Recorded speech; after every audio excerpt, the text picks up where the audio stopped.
How many schools and how many books have you donated so far? See, till now we have donated around 1,50,000 books, and we have opened around 622 libraries, among which we have around 522 libraries are schools, 100 Right. libraries we have opened in community centers. That is amazing. That is such a big number. I can't, that as a woman, and since all women are listening to us, as a woman, we just don't have one role to play. You are a daughter, then you become a wife, then you become a mother, then Yes. you become a daughter-in-law, and there are so many roles to play. And we have so many responsibilities to take care of. How do you balance between being a mother, a wife, and an entrepreneur? I have gone through both the phases. I have seen my life in job and I've seen the life in entrepreneur. So whoever is listening to me, and I believe that if you have a choice between these two, I will always recommend entrepreneur, Especially for females. specifically for females. That's the goal, female founders. Yes. Even don't worry. I would love to know one lesson that you've learned in your entrepreneurship journey that you'd like to share with all the female founders listening to us. Pick up the thing which you're passionate about it. Then you'll never get bored. Yeah. Even in the night at 12 o'clock, you're asleep. If you're not getting sleep, you will enjoy कि ठीक है यार कल सुबह उठ के मैं ये करूँगी because Right. you're passionate about it. See, we got up early in the morning, 6 o'clock. Because you're passionate about it. Yeah. Second thing is patience. Yeah.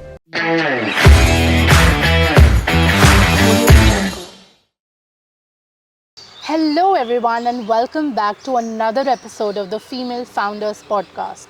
The aim of this podcast is to bring you women stories that are inspiring and they are doing remarkably well in their careers. Today, I have with me Madhavi ji. Hi, Madhavi. Thank you for giving me this precious time. Thank you so much. Thank you for your time. She has a experience of 26 years in academics, and she has been running an organization called Food for Thought for the last 9 years. And the goal of the organization is to promote reading habits. And today I want to understand her journey from being in academics to a businesswoman. She's a mother, she's a wife. How did she manage everything? And how did she become a successful entrepreneur? So let's dive in.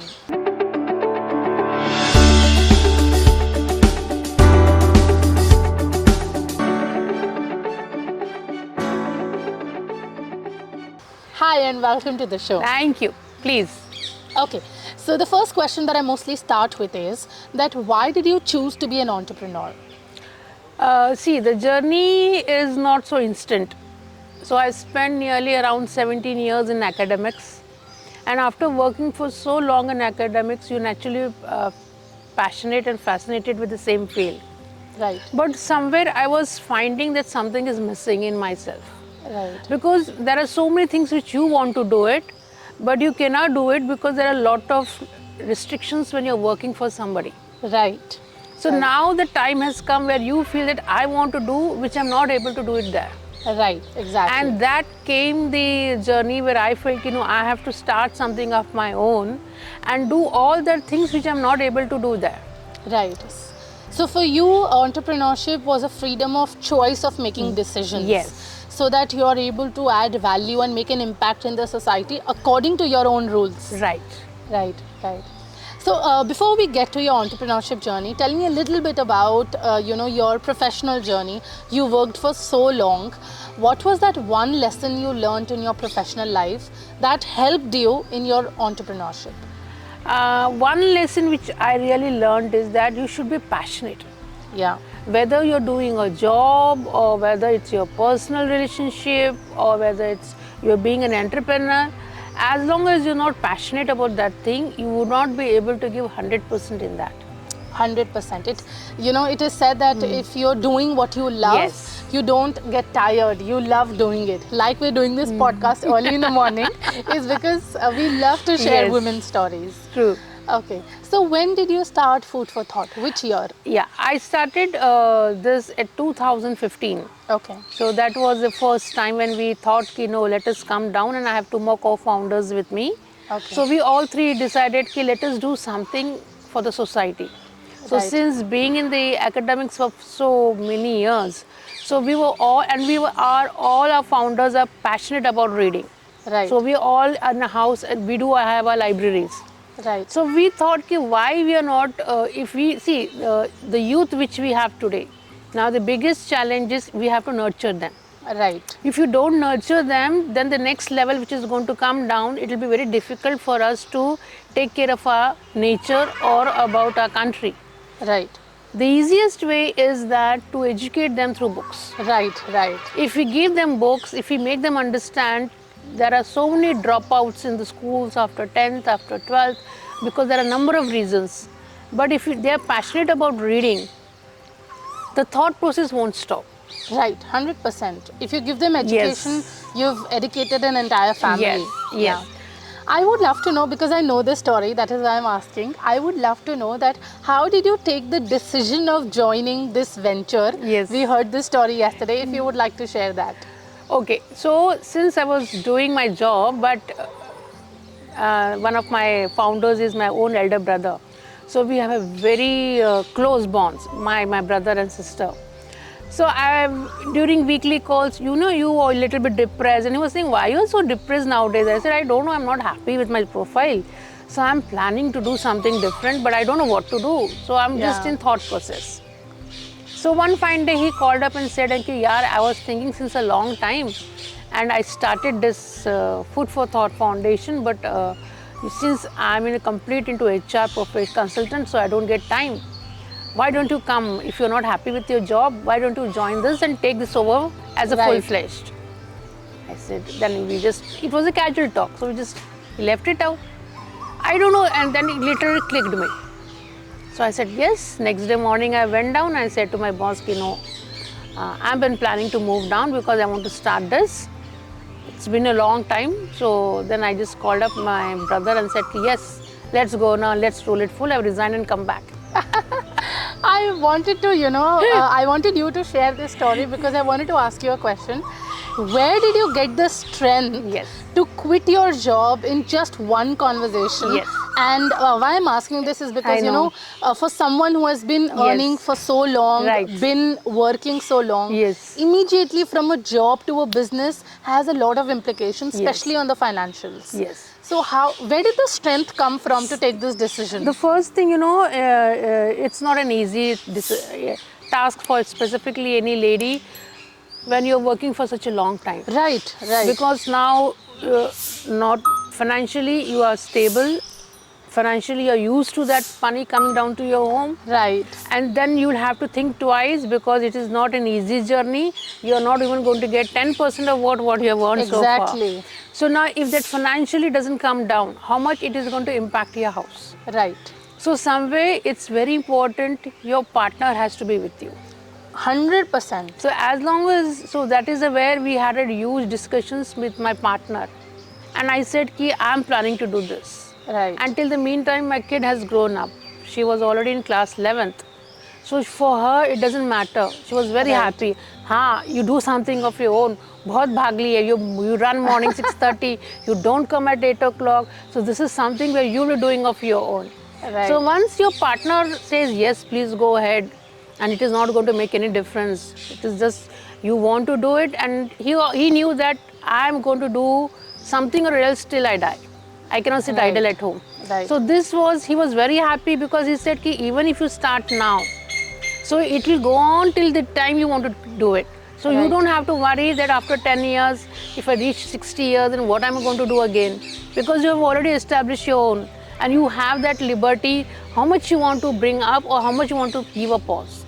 Right. So since he supported you and he was behind you, so it was very easy then to take a call, yes, I have to move it up. Right, right. And I also feel that, our biggest support comes Yes. from our family. Family. Like you said, that's what I do as a daughter. I keep pushing, and Yes. we've pushed our mom saying that, you quit your job. We made her quit her Yes. job. You've been working for so long. Now you need to take a Yes. rest. Let us take the load. True. So I completely relate to it from a daughter's perspective. And like you said that, your partner is your Yes. biggest strength. That's what I feel. I've been married for the last 5 years, which is a very short duration. But then I think that's one thing that everyone in the world Yes. can go against you. Yes. But if you and your partner are aligned and the goal is one, and you are aligned on what you want Right. to do, then you can aim for the moon. Yes. But you have to be aligned with your partner. 100%.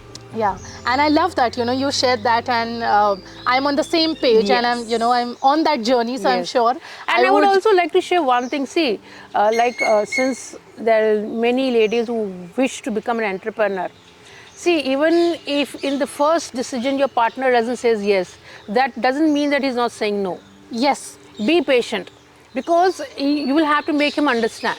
yeah, And since it's a relationship, you have to have a discussions. It is not that one line discussion we kar rahi ho and you close it off.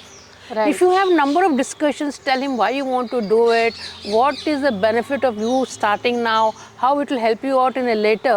He will understand it. right, So there are some partners who will instantly say you yes, yeah, and there will be some partners who will take time to reciprocate it back. But that doesn't mean he won't say no. Give right. some time, give 2-3 discussions, explain him in more into discussion, but he will come back and say yes. Yeah, I think that's a very beautiful thing to say, Yeah. is because if a yes is not coming, Huh. he's not even said a no. Yes. So just give him time to Right. absorb what you have said. Yes. It's a life-changing decision. True. So I think thank you for sharing sharing that perspective that people should give other people the Yes. space and time True. to be able to absorb things. I would love to know that, once you've decided now that you want to quit your job and you want to become an entrepreneur, you've decided that you're going to work for a cause. Yes. But suddenly, like you mentioned, your finance has dipped. Yes. Maybe, let's say, for example, if you were earning 1,000 rupees in your job, now let's say 10 or 20 is coming in as soon as you become entrepreneur. And having said that, maybe finance is not a problem. The money is in the house, like the partner is earning, backup is there, everything is there. But that stress comes up, अरे मेरे पैसे नहीं आ रहे हैं. And वो मतलब कुछ मन में होने लग जाता है और panic attacks आते हैं. That's Yes. what happened with me when I Right. quit my job. First 3 months, I was in such a panic mode that my money is not coming in, though everything was there. Yes. How did you handle this stress? The day I decided to, and my stress was more because I was not into business. I started an NGO. So NGO where you don't open it for the profits. NGO you open because you want to give back to the society. Right. And when you're talking about giving back to society, you're not going to earn anything here. You Right. have to put from your pockets. Right. So now the stress was not because I'm not earning. The stress was that how much I'm going to put it from my pocket. Right. Business requires investment. Till you don't get donors who understand your cause, who are not ready to put money in your cause, till that meantime you will have to sustain down. Okay. So the stress was when we founders came down, we decided that for first 2 years we shall put it from our pockets, Right. so that the cause reaches to the government schools, the cause reaches to the villages, and the people will understand what we have been doing it. And then it will become, the corporates will understand, the people will understand, and they will come forward and give us a donation. Yes, we like the cause and we have to go ahead. So that was the challenge, ki how many years we have to put it from our pocket. Right. That was more challenging. So then a stage came where we decided ki no, we will put it in the pocket for up to 2 years. After that, we will slow down even if you are not getting any donations from the corporates or the donors. Okay. But then after that, we draw that line. Right. Ki we will go slow. Yeah. And then the momentum started when the people realized our cause, they liked our cause. Then the corporates came forward, they started giving us the CSRs, and then the things started developing. Right. I would love to know that you mentioned that, since this is an organization working for a cause, it's not really commercial in nature. Yeah. Until now, until today, 9 years in the organization, is donation the only way of organization making money and the salaries being paid out? Yes. Or is there another way that the organization makes, financials so that you're able to provide for the children? See, there are two things in this. Yeah. Now, when we talk about promoting reading habits, that is through designing the libraries. Okay. Now, there are one set of people who are very passionate about reading, and they will say, ki, we will do everything. Yeah. You just provide us books. So that the worry doesn't come. Yeah. Because you have somebody to take the responsibilities. The challenge comes where I want to go to the remotest part of India. Right. As long as you are in cities, you are not worried. Yeah. But then how do you cover the cost of the books? Then the the problem comes where you require the donors. Okay, so what I'm trying to understand is, like, every business model, they have an inflow and they have an Yes. outflow. So if I understand well, your inflow is the donations and outflow is the books that you give to the children. Yes. And there is no other way or means of the organization making money. The donation is what that pays for the salaries Yes. of the employees as well. Is that correct? Yeah, that is perfectly fine. The Okay. donations helps us not only for the books, the donation helps us to give some gifts to the kids, because there have to be some motivation level for the kids to go to the libraries and read the books. The donation helps us to take care of the volunteers' expenses, because all these libraries on the remotest part, which are away from the district also. Right. So even if I ask some volunteer, he wants to do some volunteering work, at least I have to bear his conveyance. Right. So that he's happy that, okay, fine, you don't give me anything else, just give me conveyance. I will go down to the school and see down how the kids are reading, and then I'll come back and show you the things happening down. Right. So that is the part which we cover down through all these donations. Right.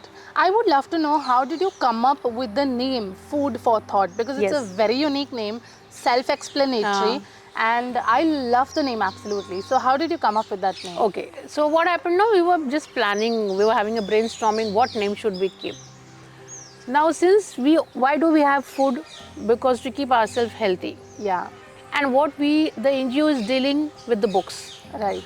So then we came up, what is that thing which keeps your mind and thought all the time going?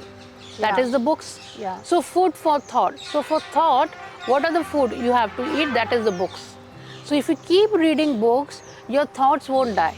Right. And your brain will remain as active as always. Right. So then we came up with this concept of food for thought. Right, that's amazing. I would love to know, in these 9 years of journey, I'm sure you would have seen some kind of struggles, obstacles, and Yes. your own lessons. So what was the most difficult time in business in these last 9 years? The difficult time was to convince the corporates that library is very important in the schools. Same the vice versa for the schools also. Okay. When we came down, you wouldn't believe it, we were supposed to give 1 hour counseling with the principals, Ah, where we have to tell kids, sir, okay, you're teaching math, science, English, it's perfectly fine. But library is also important in your school. right. So they will have a number of lists. We don't have a teacher, we don't have a library room, we don't have cupboards. How we are supposed to do this? So then we started doing a counseling sessions with the principals. Okay, sir, you don't have a room, you have a banyan tree in your school, ask the kids to sit near the banyan tree, that is itself a library. Yeah. You don't have books to keep the almaris to keep the books, don't worry, hang the books in the banyan tree. Oh, that is such a unique idea. So that when the kids are sitting down, they will see in every leaf there is a book hanging. Right. And it's very exciting for the kid, "Ki, madam, I want that book to read." So you're Right. giving a choice for the kids to read. Right. So then when we came up with these concepts, then the principal understood, see, even if you don't have a resources, that doesn't mean you don't require a library. Right. You should be just passionate enough to run the library. That's Now true. the same comes to the corporates. The biggest challenge for us with the corporates is that they all know about education, because education is a big part. So they know, okay, if you're funded, I have to give it for the education. The kids are going to read and they will pass out and they'll go to the next class. It was very difficult for us to convince kids, sir, even for the libraries we need the funds. Right. Because they believe library means just giving the books. Right. No, library doesn't mean giving the books. Books anybody can give. Right. You just do a donation campaign in your society, you'll get 400 books Yeah, that's true. and you are given to the school. The challenge comes where you have to call every week the principal and ask, did you give the books to the kids? Right. Sir, did the kids read the book? Now the principal say, no madam, he's not doing this, he's not doing that. Then explain him how to do it. Right. Then so we- do you still, okay, so Yeah, before we go to the next question, how many schools and how many books have you donated so far? See, till now we have donated around 1,50,000 books. And we have opened around 622 libraries.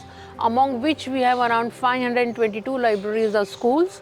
100 Right. libraries we have opened in community centers. That is amazing. That is such a big number. I can't 600, like if I, Yeah. put 600 people here, that Yes. would be, and these are 600 institutions. Yes. That's way beyond our imagination, and I'm sure you have so many years to go.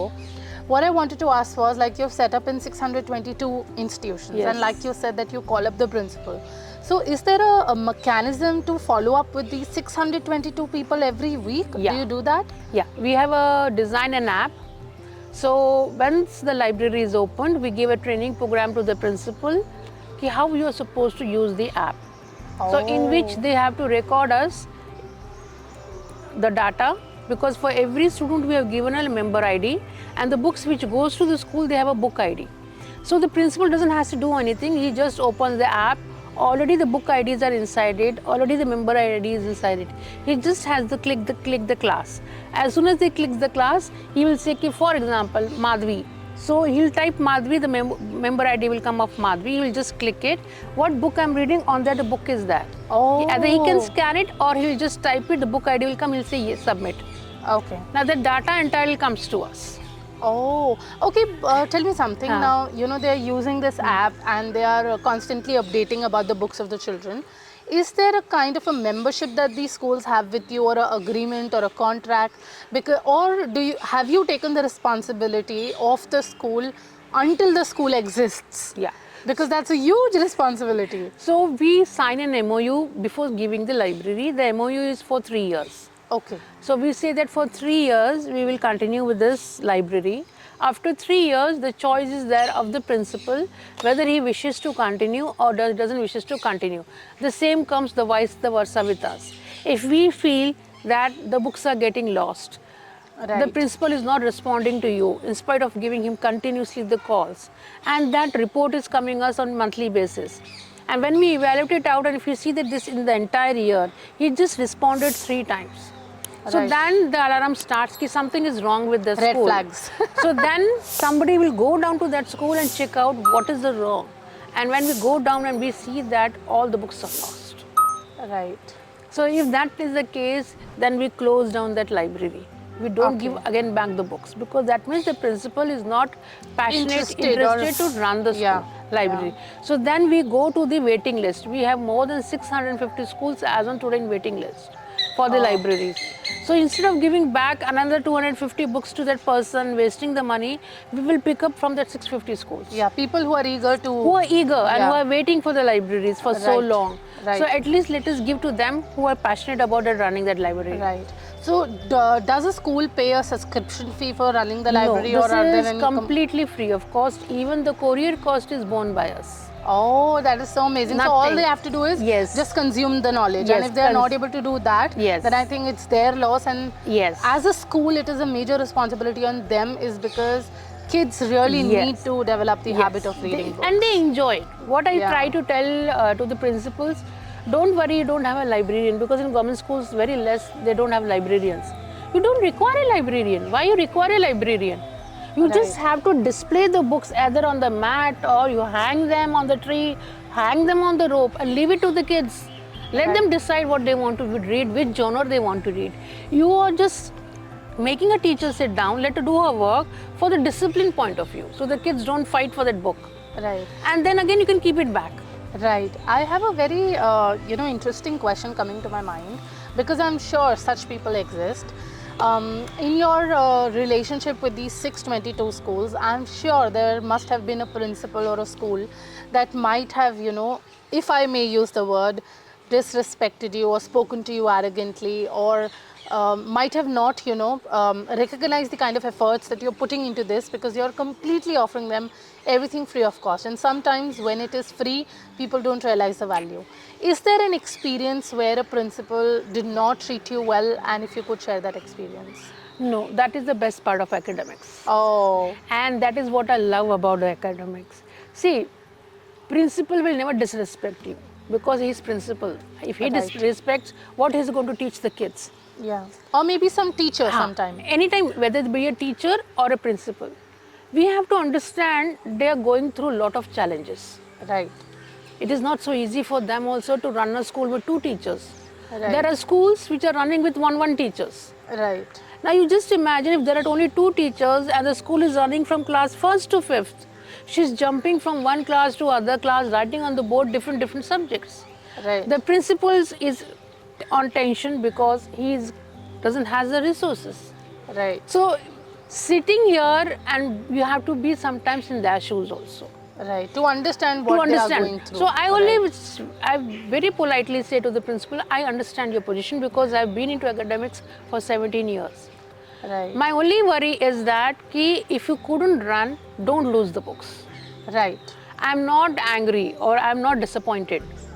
But the 250 books has a value. Right. And I don't want to lose that books because the donors have given me that books with passionate. Right. See, Right. for you just believe कि ये तो books है. But I have given from my library, it is a treasure for me. Right. And I given to you expecting that it will go to a right place, somebody will read it. Right. So if you don't read them and if you don't want to run it, don't lose the books. Right. Give it back to me. Right. At least it will go to somebody else and the donor won't be disappointed because he has lost the books which are given to us. Right. So that way we tell to the principals, counsel them, and if you don't want to run, it is perfectly fine. You wouldn't believe it, in India there are more than 2,55,000 schools.